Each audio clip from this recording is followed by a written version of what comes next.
Hey there, language enthusiasts!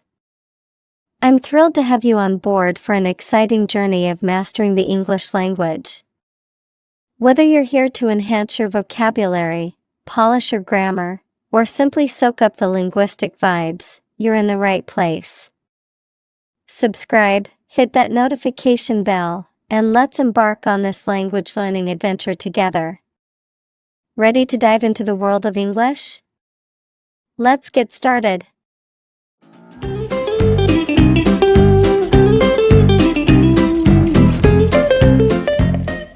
The tea house. I wake up early, as I always do. The morning light is soft and the air is cool.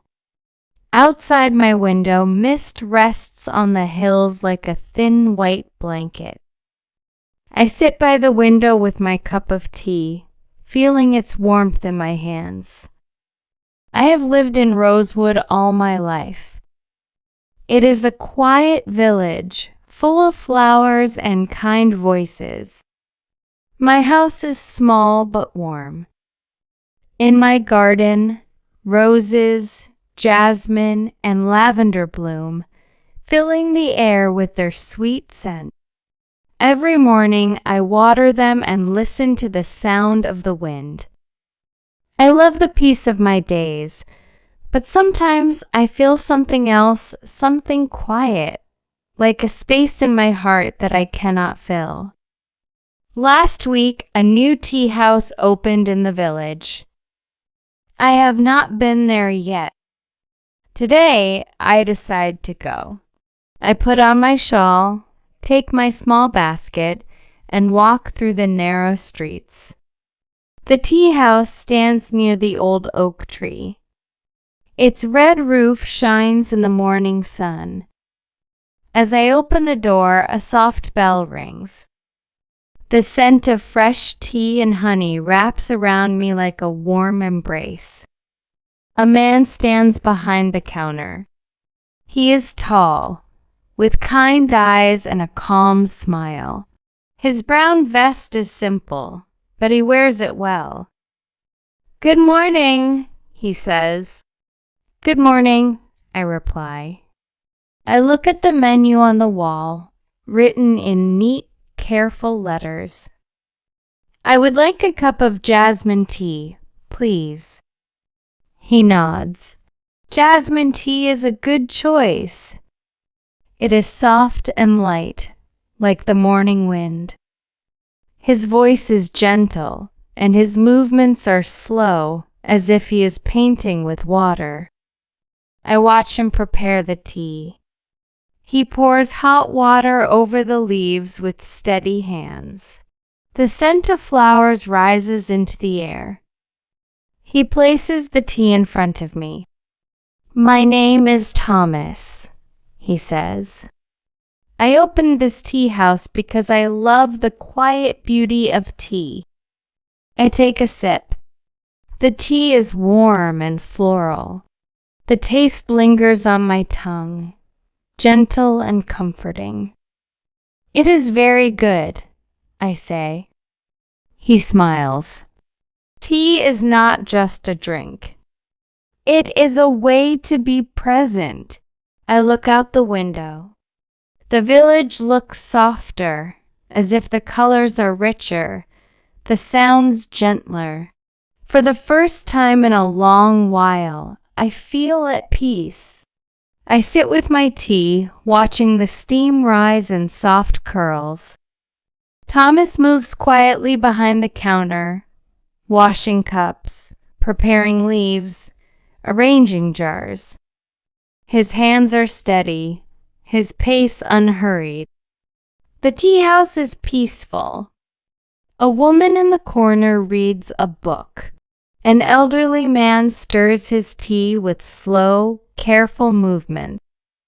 Outside, the village hums with life children's laughter, the sound of carts on the cobblestone street, the rustling of leaves in the wind.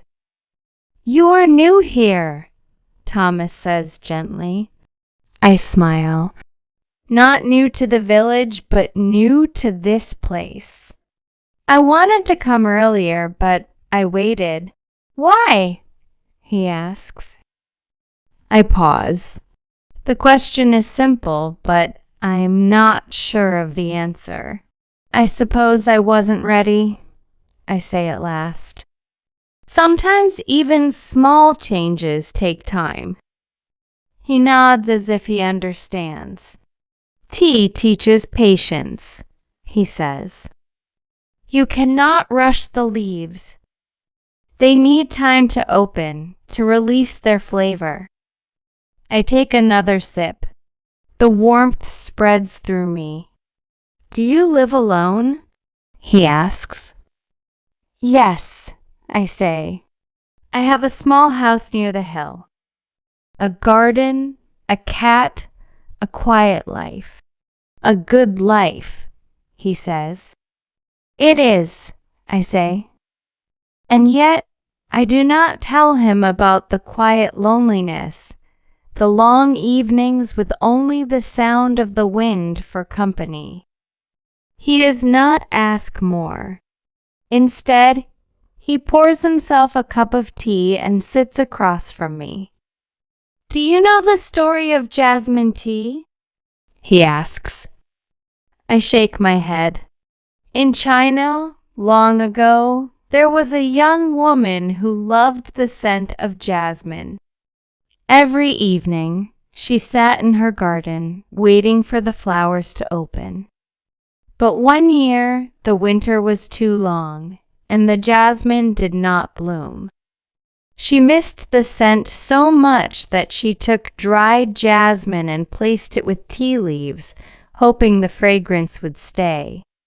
I listen, feeling the warmth of the cup in my hands. When spring finally came, the first cup of jasmine tea was born, he says. A way to keep beauty even in the coldest days. I smile. That is a lovely story. Thomas sips his tea. It reminds me that even when things seem quiet, something is always growing. I look out the window. The village moves as it always does. But something inside me feels different, lighter, softer. I think I will come back tomorrow, I say. Thomas smiles. There will always be tea waiting. As I step outside, the wind carries the scent of jasmine through the air. For the first time in a long while, I am ready for something new. I hope you enjoyed my story. If you liked it, don't forget to give it a thumbs up and subscribe for more.